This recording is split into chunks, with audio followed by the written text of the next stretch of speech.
You're watching India Sense with me, Gaurie Dwivedi. On to the Top Voice segment of the show, where I speak with global opinion makers and leaders. This week, we have Mark Mobius, legendary investor who understands emerging markets like none other. Mr. Mobius, thanks much for speaking to NDTV. My first question to you, sir, is that there's been a historic mandate that Prime Minister Modi has come back with.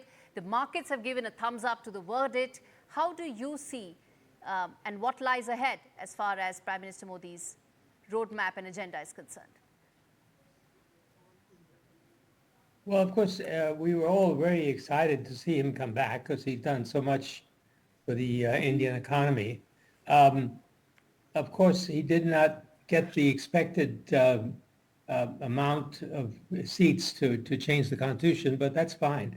I mean, it showed that Indian democracy is working, and I think that's a good thing. And I think it's also good that he has to make amends and make agreements with the opposition, which I think is healthy for the country.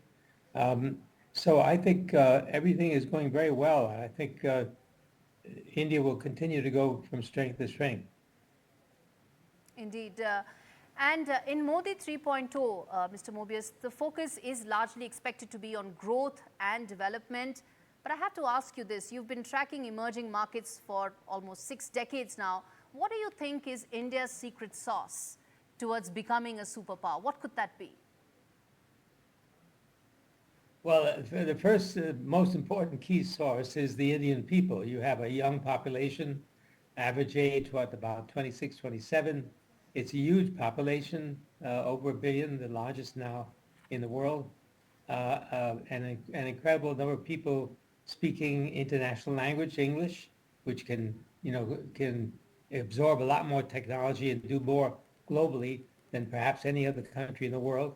And then you have this incredible variety of outlooks and cultures with the different states, which I think is a big strength for India, because you have the different viewpoints, different ways of looking at things, and that is very important.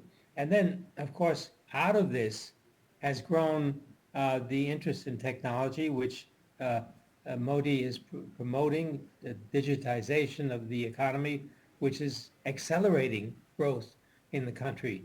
So all of these things put together make for an interesting and very optimistic outlook for the country. Technology definitely is important, but before that, I want to ask you about infrastructure, because that's been the hallmark in the first 2 terms. In the last 10 years, we've seen major infrastructure push. Do you expect that to continue?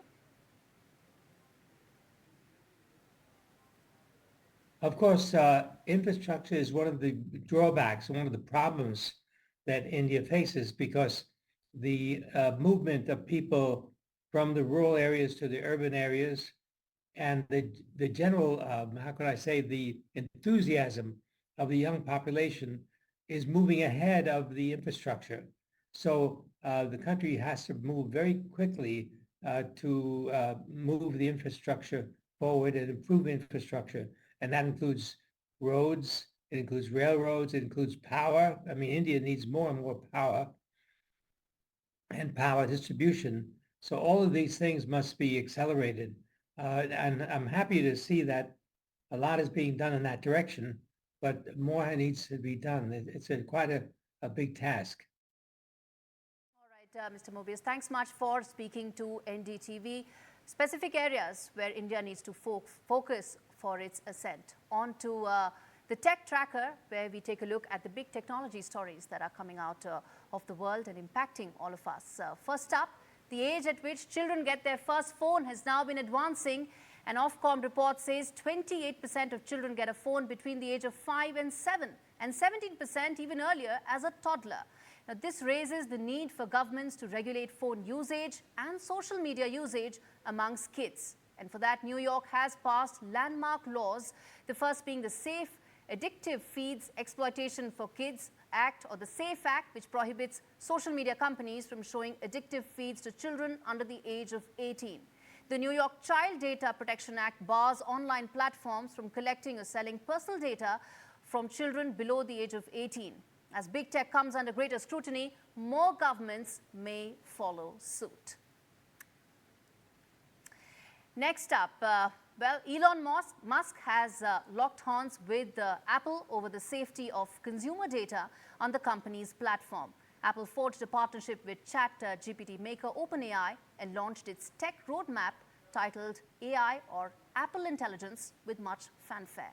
For Apple product owners, this will mean AI on their iPhones, iPads, and Macs. But for Musk, Apple devices will have unacceptable security violations, so much so that Elon Musk claims that Apple has no clue about what's actually going on once they hand customers' data over to OpenAI. And Musk has also threatened to ban Apple devices at his companies over alleged security fears. It seems the privacy debate over AI is just getting started.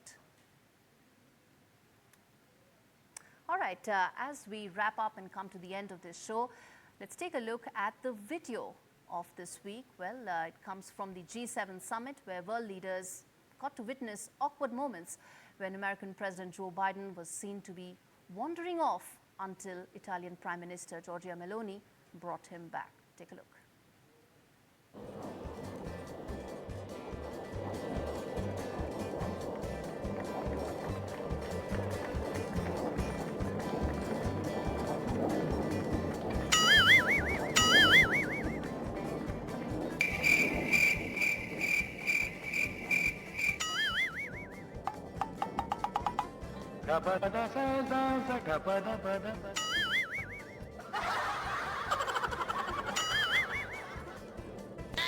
Oh no!